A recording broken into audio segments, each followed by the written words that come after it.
So, Clive, I understand that your latest book is a history of the great British tradition of sportsmanship being used in the military in the Great War. Absolutely, yeah. It was a great tool for recruiting. People would follow their local heroes to the local recruiting office. A lot of the standards that the British Army set themselves came from sporting analogies, playing the game, that sort of thing.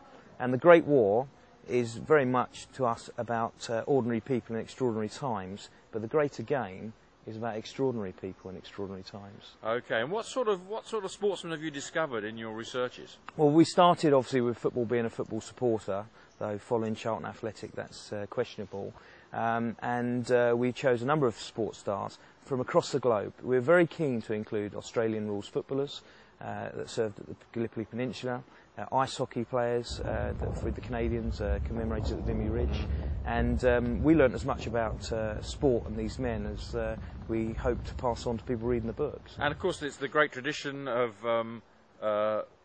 officers using footballs to encourage their men to go over the top. How apocryphal is that? Well, you know, first used by perhaps the London Irish at the capture of Lewes, so it had gone on, and it's actually not a bad communication tool. And what about rugby? I'm from my regiment, 48th of Foot, Northamptons. Absolutely. We had the great captain of England playing for us, Yep. Edgar Mobbs. Absolutely. And playing for who was a lieutenant colonel. Is that included in the book? He is. There's a whole chapter on Mobb's own, Really? and yeah, one of the few men to go from the ranks to commander battalion at one stage. So, Clive, sport goes on into the 21st century, and has there been any reaction from current clubs and supporters about your book? Yeah, absolutely. It's very refreshing to now go to a grave in Caterpillar Valley and normally find the reef of Charlton supporters have gone and visited one of our earlier team members.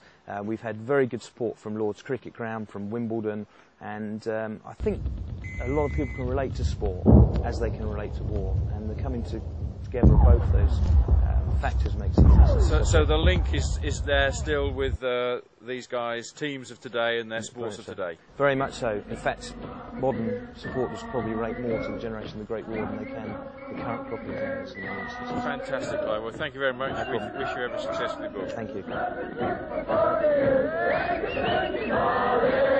you.